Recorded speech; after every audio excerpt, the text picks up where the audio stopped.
नमस्कार। आज मैं एक ऐसी कविता सुनाने जा रहा हूँ जो मैंने 2006 में अपने भतीजे की शादी पर लिखी थी। बिल्कुल व्यक्तिगत और पारिवारिक है। पंकज जी ने 2006 साल में किसी भी परिस्थिति में किसी भी हाल में ब्याह रचाने की ठानी। तभी शुरू हुई तस्वीरें और पीली चिट्ठियाँ आनी। तभी शुरू हुई तस्वीरें और पीली चिट्ठियाँ आनी। कई माधुरियों, करिश्माओं और प्रियंकाओं की तस्वीरें पंकज ने ठुकराई, क्योंकि लिखी जानी थी एक नई कहानी। तस्वीरों के झुंड से पंकज की परिकल्पना को साकार किया और फिर किसी पंकज यानी कमल को कुम्हलाने से बचा लिया। पंकज यानी कमल को बचाने के लिए जिस तरह से मेघ बरखा लेकर आते हैं, मेघना ने भी वही काम किया। मेघना को देखकर पंकज ने अपने मन में की फोटोग्राफी, एक तस्वीर आंखों में, एक दिल में और एक मोबाइल में लगा ली। भूखंड पर निम्न वायुदाब के बाद समुद्र के उच्च वायुदाब से बादल आते रहते हैं। भूखंड पर निम्न वायुदाब के बाद समुद्र के उच्च वायुदाब से बादल आते रहते हैं। भूगोल वाले जिसे मानसून कहते हैं, मनोविज्ञान वाले इसे क्या क्या समझते हैं, लेकिन कवि इसे मेघ और पंकज का मिलन कहते हैं।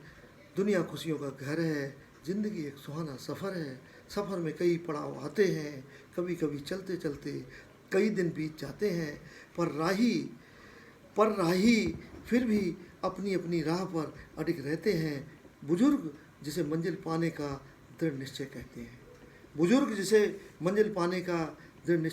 हैं। जीवन साथी राहगीर साथी की तरह नहीं होता है। जीवन साथी तो जीवन साथी और केवल जीवन साथी होता है, और केवल जीवन साथी ही होता है। सुख दुख भी आते रहते हैं, क्योंकि ये जीवन के दो हिस्से हैं, जिसके कई नए और पुराने किस्से हैं। मंजिल तक पहुंचने का रास्ता चिलचिलाती धूप से गुजरता है, पर बीच बीच में घने साए का वृक्ष भी रहता है। चालाक राहगीर जिसका लाभ उठाते हैं और सफल दंपत्ति बन जाते हैं। आशा की किरण बहुत शक्तिशाली कहलाती है, जो सारे संसार को चलाती है। इस कहानी का मतलब न बादल हैं, न फूल हैं, न बरसात है। ये तो मेरी तरफ से दोनों को एक सौगात है, क्योंकि ये पंकज और मेघना की नई भूमिका की शुरुआत है। हाँ, ये एक नई शुरुआत है। अगस्त 2022 में हम कह सकते हैं कि तुम दोनों एक सफल दंपत्ति हो, और इस सफल दाम्पत्य जीवन के लिए मेरी तरफ से आप दोनों को बहुत बहुत बधाई और शुभकामनाएं। God bless you both. Thank you.